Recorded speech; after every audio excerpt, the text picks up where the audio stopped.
Perkenalkan, nama saya Barasa, MPMS 1C020001 dari angkatan 2020. Di sini saya akan menjelaskan 10 soal pemaparan yang ada, yaitu tentang pengulangan UAS kemarin. Yang pertama, nomor 1, yaitu tentang pergeseran atau pergerakan lempeng tektonik. Di mana di sini ada beberapa macam.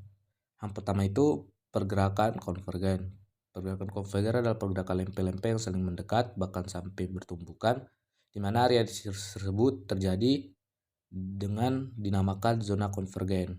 Tumbukan lempeng ini menimbulkan beberapa kemungkinan, yaitu tumbukan antar lempeng samudra dengan lempeng benua, tumbukan lempeng samudra dengan lempeng samudra, dan juga tumbukan lempeng benua dengan lempeng benua.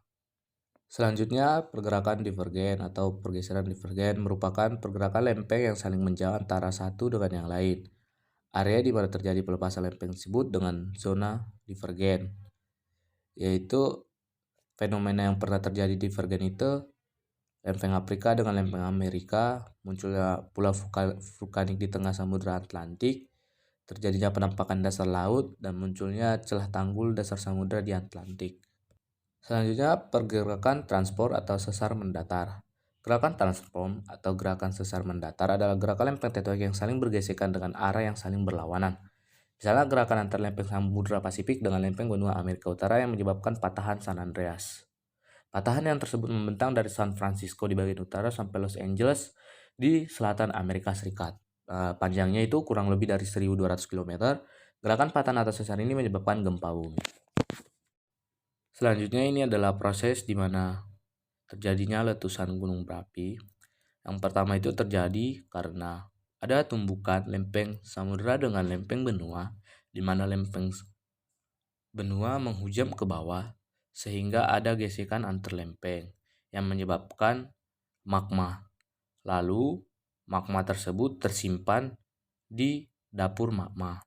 Setelah lama-kelamaan, magma yang berada di bawah menembus celah-celah di atas permukaan bumi.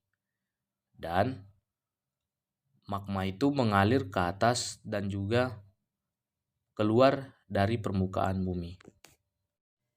Oke, dan di gambar ini ada penjelasan tentang di mana sistem vulkanik itu ternyata ada 4 tahap dalam pembentukan sistem vulkanik. Yang tahap pertama itu adalah pembentukan magma secara parsial atau pencairan batuan. Dan selanjutnya tahap kedua yaitu pemindahan magma menjauhi zona sumber. Dan juga yang ketiga itu penyimpanan magma di kedalaman tertentu atau magma chamber. Di tahap keempat itu pergerakan magma dari tahap baik meletus di permukaan atau bentuk intrusi.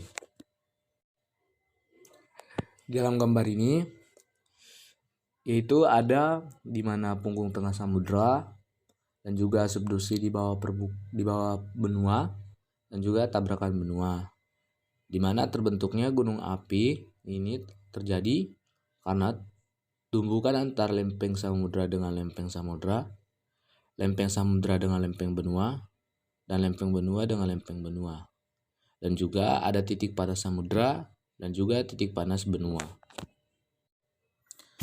Oke, di sini ada 3 bentuk atau keaktifan dari gunung berapi.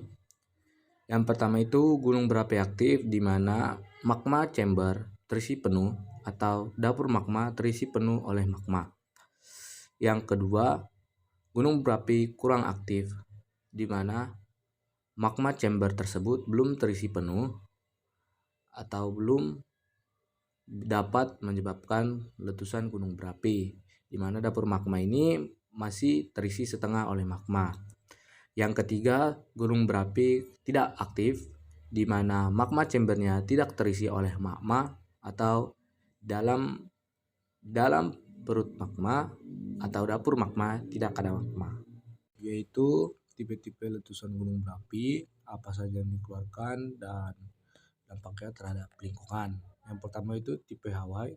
Lava yang dikeluarkan sangat cair, dan karena gunungnya memiliki bentuk seperti perisai atau tameng, lava dapat mengalir ke segala arah. Yang kedua, tipe Stromboli. Letusan tipe Stromboli ini mempunyai magma yang sangat encer dan dapur magma yang sangat dangkal, Saat meletus, tipe ini akan mengeluarkan lava pijar, material gas padat, dan meletusnya gunung ini akan berlangsung terus-menerus. Contohnya gunung api Vesuvius di Italia.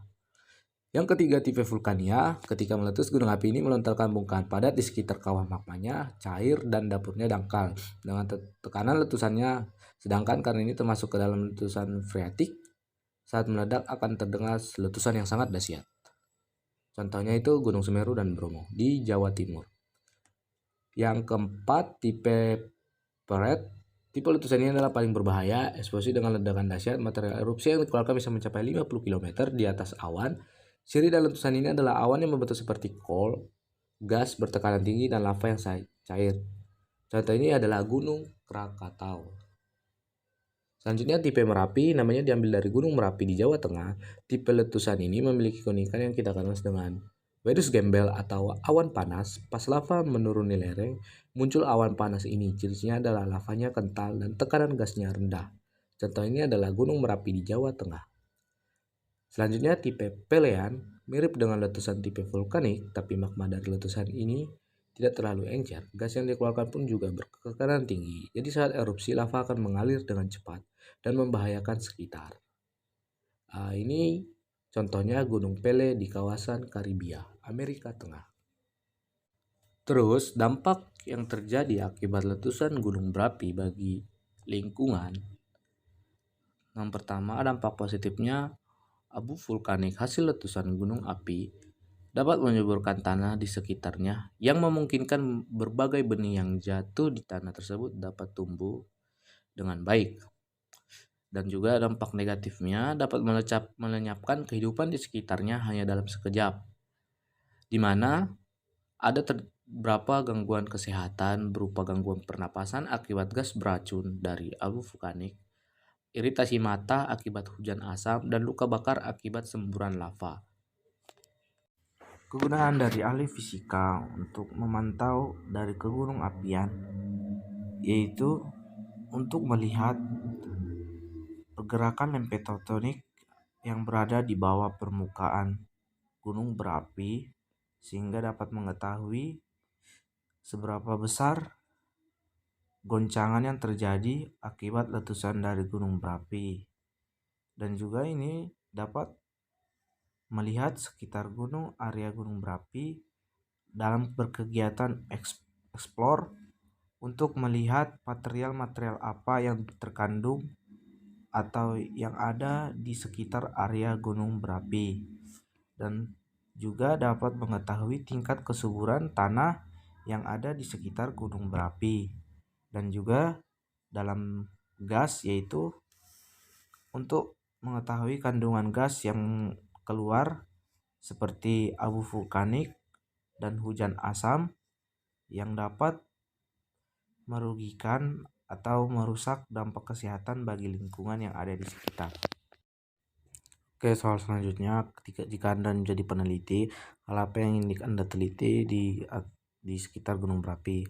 Jadi, saya akan melakukan analisis spasial deteksi dini aktivitas gunung api, di mana ini untuk mengurangi dampak kerugian akibat erupsi gunung berapi. Maka penelitian ini bertujuan untuk mengetahui aktivitas apa yang terjadi untuk berjaga-jaga di areal gunung berapi. Oke, di sini saya akan menjelaskan tentang manifestasi permukaan yang ada di lapangan geotermal.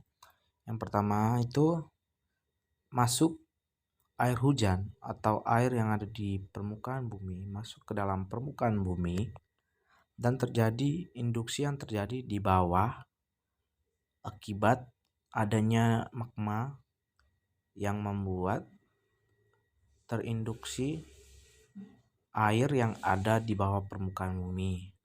Setelah itu airnya akan menjadi panas dan berubah menjadi seperti gas dan dapat menggerakkan turbin, dan juga air itu akan kembali lagi ke permukaan bumi dan siklusnya akan terjadi berulang-ulang.